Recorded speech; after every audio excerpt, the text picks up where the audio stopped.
Redis is fast because it lives in memory, but memory is volatile.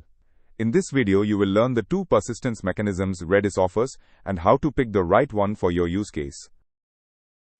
RDB is like a periodic photograph of your dataset, small and fast to restore. AOF is like a running diary of every write, far more durable but heavier to replay on startup. For RDB, Redis forks a child process that serializes the full dataset, atomically replacing the old file. When done, the parent keeps serving traffic.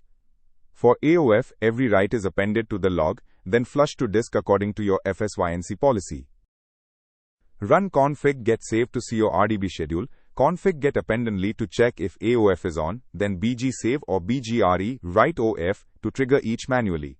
LAST/SAVE and info persistence let you confirm the last successful save. When reviewing a PR, check whether appendfsync is set to no, that hands durability to the OS and risks losing everything in a crash.